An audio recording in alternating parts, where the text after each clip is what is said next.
ఇప్పుడు సమంత వాళ్ళ ఇష్యూకి చూసుకున్నా గానీ అలా అసలు నాగ చైతన్య శోభిత ఎంగేజ్మెంట్ అయిందో లేదో ఈయన స్క్రీన్ మీదకి వచ్చి 2027లో వాళ్ళు విడిపోతారు అని చెప్పేసి, అంటే అదే కదా విడిపోవడమే అనేది. ఇప్పుడు కలిసి ఉంటారు అని చెప్తే ఎవరు చూడరు కాబట్టి విడిపోతారు ఏమో తెలియదు కదా 2027 ఎలా ఉంటుందో చెప్పడం. అంటే సొసైటీని మీరు అన్నట్టుగా ఎంత హైజాక్ చేసినట్టు, ఎంత మందిని తన వైఫ్ కి అట్రాక్ట్ చేసుకున్నట్టు ఆయన. ఎప్పుడు ఆయన గురించి మాట్లాడుకో, అందరూ పని పాట వదిలేసి ఉద్యోగాలు చేసుకోవడం మానేయాలి, చదువుకోవడం మానేయాలి, కుటుంబాలు చూసుకోవడం మానేయాలి. ఇంట్లో పిల్లలు చిన్న ఎగ్జాంపుల్ చెబుతాను అండి. ఇంట్లో పిల్లలు వచ్చేటప్పటికి వాళ్ళు ఏదో స్కూల్ నుంచి వచ్చేసి అమ్మ ఏదన్నా వంట చేసి పెడితే బాగుంటుంది అనుకుంటారు. వీళ్ళు ఏం చేస్తారు, ఈ ఫోన్ పట్టుకుని వేణుస్వామి ఏం చేశాడు అన్నది చూసుకుంటూ ఉంటారు. ఏం చేస్తున్నారు, సొసైటీని ఎంత నాశనం చేస్తున్నా ఆలోచించండి. సింపుల్ గా చెప్పాలంటే మీ యొక్క వివాదాలు, మీరు సృష్టించే గందరగోళాల వలన ప్రజల క్వాలిటీ లైఫ్ అనేది జీవించడం మానేశారు. 100%. కనీసం ఆలోచించండి. ఏదో గొప్ప ఉద్ధరిస్తున్నాం, సమాజాన్ని ఉద్ధరిస్తున్నాం అని చెప్పేసి ప్రాక్టికల్గా చెప్పాలంటే ఎంతో మంది జ్యోతిష్కులు ఎంతో మందికి ప్రిడిక్షన్ చెబుతూ ఉంటారు. కానీ ఎలా చెబుతారు? సో ఫర్ ఎగ్జాంపుల్ నాకే ప్రిడిక్షన్ కావాలంటే వెళ్ళేసి ఏదో దక్షిణ తీసుకెళ్ళేసేసి నమస్కారం గురువు గారు అని చెప్పేసి అని అంటే కనుక వాళ్ళు జాతకం అయి చూసేసి ఓకే ఇలా జరిగింది అని చెప్పేసి అని చెబుతారు. అది నాకు చెప్పిన ఆయనకి తప్పించి బయట ప్రపంచానికి తెలియదు, చెప్పకూడదు. వేరే వారి జాతకాలు ఖచ్చితంగా చెప్పకూడదు. సో అంత గొప్ప జ్ఞానాన్ని తీసుకొచ్చేసి ఈరోజు జస్ట్ పబ్లిసిటీ కోసం, ఒక స్టంట్ కోసం, లేదా తనకు మైలేజ్ కోసం ఈ విధంగా విచ్చలవిడి అడగని వాళ్ళందరికీ కూడా, లేకపోతే ప్రతి దానికి నేను ఉన్నానని చెప్పేసి వచ్చి చెప్పడం ఏ విధంగా సంస్కారం? చివరికి అసలు ఆయన సమంత, ఈ శోభిత, నాగ చైతన్య పెళ్లి మీద అతను చేసిన వ్యాఖ్యలతోటి, వీడియోతోటి మా అసోసియేషన్ కూడా రంగంలోకి దిగాల్సి వచ్చింది. డైరెక్ట్ గా మంచు విష్ణు ఆయనే వచ్చేసి సీన్ లోకి కాస్త జాగ్రత్త, మీ జాతకాలు ఆపండి అని చెప్పాల్సిన పరిస్థితి తెచ్చుకున్నారు. అంటే ఒక ఎంత రెస్పెక్ట్ఫుల్ పొజిషన్ లో ఉన్న ఒక జ్యోతిషుడు ఇక్కడ దాకా పరిస్థితి తెచ్చుకున్నట్టే కదా చేతులారా. 100%. అంటే ఆయన వాస్తవంగా గాడి తప్పారు అనిపిస్తుంది. ఎందుకు గాడి తప్పారు అన్నదే, లేకపోతే నాకు పాపులారిటీ నేను ఎందుకు ఇంతకుముందు ఇప్పుడు శ్రీరెడ్డి కానీ కత్తి మహేష్ అన్నాను, రాజీవ్ అన్న అంటే యాక్చువల్లీ నేను కత్తి మహేష్తో, ఆయన చనిపోయారు కాబట్టి కామెంట్ చేయకూడదు, కానీ కలిసి మాట్లాడుకునే సందర్భాల్లో నాకు మంచి మిత్రులుగా ఉండేవాళ్ళు. చాలా సందర్భాల్లో కూడా ఒకటే ఉండేది, ఎందుకు ఈ విధంగా చేస్తున్నారంటే కనుక నాకు పొలిటికల్ మైలేజ్ కావద్దు అనేవాడు. పొలిటికల్ మైలేజ్ కావాలంటే ఏదో ఒక సంథింగ్ మీ యొక్క పర్సనల్ బెనిఫిట్ కోసం మీరు సొసైటీ మొత్తం ఎందుకు హైజాక్ చేస్తారు? ఇప్పుడు వేణుస్వామి అయినా అజీవ్ అయినా కూడా మీరంతా లైమ్ లైట్ లో ఉండాలి అంటే మీరు ఏదో ఒక ఇష్యూనో ఏదో ఒకటి మాట్లాడుకుంటా వెళ్ళిపోయేసి సింపుల్ గా వచ్చేటప్పటికి నన్ను జనాలు గుర్తు పెట్టుకుంటున్నారు, నా మీద వీడియోలు చేసేసి జనాలు బతుకుతున్నారు, ఈ టైప్ లో మీరేదో గొప్ప దైవాంశ సంభూతిలో ఫీల్ అయితే, మరి ఈ ప్రపంచంలో ఉన్న గొప్ప గొప్ప వారన్ బఫెట్ కానీ, లేకపోతే గనక బిల్ గేట్స్, బిల్ క్లింటన్, వీళ్ళంతా ఈ గొప్ప వాళ్ళంతా కూడా ఏమైపోవాలి? వాళ్ళది గొప్పతనమా, మీది గొప్పతనమా? అంటే అదే స్థాయికి వెళ్ళిపోయినట్లు దైవాన్ సంభూతిలో మీరు ఫీల్ అవుతున్నారంటే కనుక మీరు సమాజానికి చేసిన కంట్రిబ్యూషన్ ఏంటి? ఈ రోజు ఇండియాలో టాటాస్ కానీ, లేకపోతే కనుక ఎవ్రీథింగ్ ప్రతి ఒక్కళ్ళు గొప్ప గొప్ప స్థాయిలో దేశాన్ని కంట్రిబ్యూట్ చేసేవాళ్ళు, వాళ్ళ గొప్పతనం సమిసిపోయేసి వాళ్ళ గురించి జనాలు మాట్లాడుకోవడం మర్చిపోయేసి మీ గురించి, మీ చెత్త గురించి మీరు మాట్లాడుకుంటున్నారంటే కనుక ఇండైరెక్ట్ గా you are influencing badly to the society అంతే. అవును.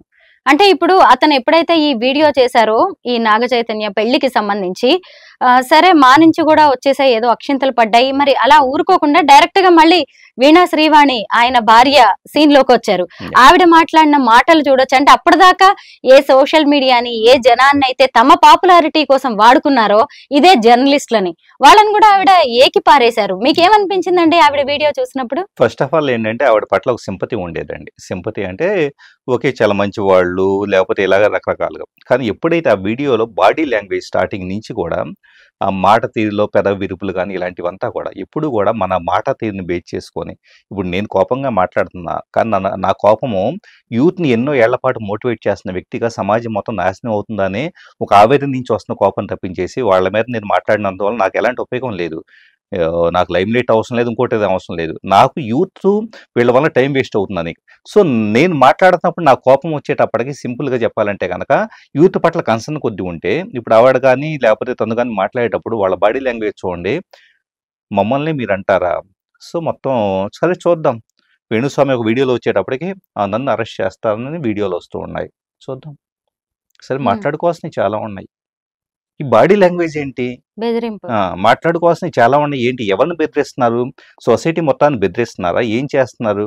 అంటే ఒక మనిషికి మీకు కొంత పేరు రాగానే ఆటోమేటిక్గా మీలో అంత అహంభావం పెరిగిపోతే గనక ఆ మాట తీరులో కనీసం ఒక స్వచ్ఛత గాని, ఒక టైప్ ఆఫ్ అలర్ట్‌నెస్ గాని, లేకపోతే సమాజానికి, ప్రజలకు మనం రెస్పాన్సిబుల్‌గా ఉండాలని కన్సర్న్ గాని లేకుండా, సరే చూద్దాం. ఏం చూద్దాం? ఈ మాట తీరేంటండి? పోనీ తప్పు జరిగింది సరిదిద్దుకుందాం అనే వైఖరి లేదు. కనిపించట్లేదు. ఇప్పుడు ఆమె గూడా వచ్చేటప్పటికి తన విష్ణు గురించి, "అన్నా మీరు" విష్ణన్న విష్ణు అన్న అని చెప్పేసని. సో, ఆ డైలాగ్ డెలివరీ ఏదైతే ఉంటుందో, అది ఆ మనిషి యొక్క యాటిట్యూడ్‌ని చూపిస్తూ ఉంటుందండి. సో, ఆటోమేటిక్‌గా నిజం చెప్పాలంటే, ఎంతో కొంత వేణుస్వామి గారు చేస్తున్న యాక్టివిటీస్‌కి ఈమె పట్ల ఉన్న సింపతిని ఏదో బ్యాలెన్స్ అవుతూ ఉండేది. ఇప్పుడు వాళ్ళిద్దరి గురించి నెగెటివ్ అనేది సొసైటీలో, సోషల్ మీడియాలో ఎక్కడ చూసినా కూడా వీళ్ళిద్దరి గురించి నెగెటివ్‌గానే చెప్పుకుంటున్నారు ఈరోజు. అవును. వైసీపీకి సంబంధించి ఎప్పుడైతే ఆయన జాతకాలు చెప్పి అవన్నీ ఫ్లాప్ అని తేలిందో, అప్పుడు ఆయన సైలెంట్ అయిపోయినా గానీ, సరే ఈవిడ వీడియోస్ ఏవో చూసి జనం చూస్తూనే ఉన్నారు.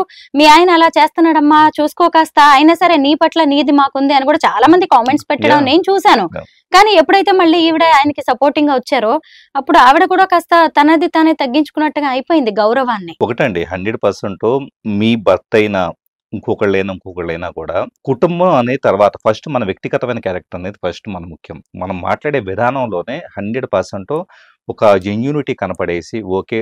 తప్పు జరిగిపోతూ ఉంది. సంథింగ్ మేమేదో తప్పు చేస్తా ఉంటే గనక వీఆర్ రెస్పాన్సిబుల్ అనే పద్ధతిలో డైరెక్ట్‌గా స్కిన్ మీదకొస్తే అలాగ రెస్పాన్సిబిలిటీ తీసుకోవాలి. ఒకవేళ స్కిన్ మీద రాకుండా లోపల బాధపడుతూ ఉంటే గనక సింపుల్‌గా కామ్‌గా ఉండేసి భర్తకి చెప్పుకోవడం ఏదో చేయాలి. లేదు ఇద్దరు ఒకళ్ళొకళ్ళు సపోర్టింగ్‌గా ఉంటే గనక మీరు స్క్రీన్ మీదకి రాకుండా హ్యాపీగా మీకు మీరు చేయాల్సినవి చేసుకోండి. అంతే తప్పించి స్క్రీన్ మీదకొచ్చేసి ఒకళ్ళు సపోర్టింగ్‌గా మాట్లాడుకుంటున్నారంటే గనక ముఖ్యంగా మీడియాని, సమాజాన్ని ఎక్కువగా ఇచ్చేస్తున్నారంటే మీడియా వాళ్ళంట స్నానాలు చేయకుండా వెళ్ళిపోయేసి సో, బెడ్‌రూమ్‌లో కెమెరాలు పెట్టేసి ఇళ్లలో జరిగేవంతా తీసుకుంటా ఉంటారని తను మాట్లాడుతూ ఉన్నారు. ఇదే మీడియా వాళ్ళు మీ ఇంటి దగ్గరకొచ్చేసి మీ ముందు మైకులు పెట్టేసేసి మీకు పేర్లు తీసుకొచ్చారన్న విషయం కూడా గుర్తుపెట్టుకోవాలి గదా! వీళ్ళు చెప్పిన జాతకాలతో వాళ్ళ వ్యక్తిగత జీవితాలు ఎన్ని బయటకొస్తున్నాయి? అది కూడా మనం ఎగ్జాక్ట్‌లీ. గుర్తుపెట్టుకోవాలి కదా! ఎగ్జాక్ట్‌లీ. హ్మ్. మీకు ఈ రోజు ఇంత పాపులారిటీ ఎక్కడి నుంచొచ్చింది? మీరు ఆ పాపులారిటీని ఎంజాయ్ చేస్తూనే కదా ఈ విధంగా మాట్లాడుతున్నారు. అంతదాకెందుకు అంబానీ పెళ్లికెళ్ళి ఆవిడ ఒక ప్రదర్శన ఇస్తే మన హ్మ్. మీడియా వాళ్ళు ఆకాశానికి ఎత్తారు కదా! ఎగ్జాక్ట్‌లీ. మీరు మంచి చేసినప్పుడు మంచి అంటున్నారు, తప్పు అన్నప్పుడు తప్పు అంటున్నప్పుడు ఇదే జర్నలిస్టులని ఎలా ఏకిపారేస్తారు? ఇప్పుడు కెమెరామెన్స్, మీడియా వాళ్ళు లేకపోతే ఏదేదో తను మాట్లాడుతున్న దాంట్లో నిజమేనండి. యాక్చువల్‌గా ఓ 4 రోజులు స్నానమే చేయరనుకున్నాం. హ్మ్. సో, వాళ్ళ వృత్తి ధర్మాన్ని వాళ్ళంత బాగా పాటిస్తున్నారు. అది ఫస్ట్ గుర్తుపెట్టుకోండి. You have to respect them. హ్మ్. ఫస్ట్ ఆఫ్ ఆల్ రెస్పెక్ట్ చేయాలి. అట్ ద సేమ్ టైమ్ వచ్చేటప్పుడు ఒక మనిషి యొక్క వృత్తిని కూడా గౌరవించలేనప్పుడు అవును. ఇంకొకటి ఆమె వాళ్ళు అనొచ్చు మా హస్బెండ్ వృత్తి వచ్చేటప్పుడు జ్యోతిష్కం చెప్పడం అని. పర్సనల్‌గా చెప్పుకోండి. జ్యోతిష్కం అనేది ఏం పబ్లిక్ వ్యవహారం కాదు. హ్మ్. పర్సనల్‌గా చెప్పుకోండి. కానీ మీడియా వచ్చేటప్పటికి it's responsible to the society. ఎప్పుడూ కూడా అది ఏదైనా కూడా ఎక్కడికైనా వెళ్ళేసి 4 రోజులు స్నానం కాక 10 రోజులు చేయకపోయినా కూడా దే హావ్ టు రిపోర్ట్. దాన్ని హ్మ్. మీరు ఎలా క్వెషన్ చేస్తారు? మీకొచ్చిన పబ్లిసిటీ అనే దాన్ని ఫస్ట్ మీరు ఎంజాయ్ చేస్తూ, మీడియా ద్వారా వచ్చిన పబ్లిసిటీని ఎంజాయ్ చేస్తూ, మీడియా వాళ్ళు మిమ్మల్ని స్టూడియోలోకి పిలిచి ఇంటర్వ్యూలు చేస్తుంటే దాన్ని ఎంజాయ్ చేస్తూ మళ్ళీ మీడియాని తప్పు పట్టడం ఏదైతే ఉందో వాళ్ళకే ఆలోచించుకోవాలి. నిజమే. అంటే అప్పుడు ఆ ఆవేశంలో ఒకవేళ అలా మాట్లాడినా తర్వాత అయినా గూడా ఆలోచించుకుంటే ఏమైనా అనిపిస్తుందేమో. ఎందుకంటే చాలా మంది జర్నలిస్ట్ మిత్రులున్నారు. ఎంతో మంది కెమెరామెన్‌తో గూడా తను వర్క్ చేసుంటది. ఆయన వర్క్ చేసుంటారు. మనం ఇలా మాట్లాడడం ఎంతవరకు కరెక్ట్ అనేది తర్వాతన్నా మాట్లాడుకోవాల్సి ఉంటుందేమో.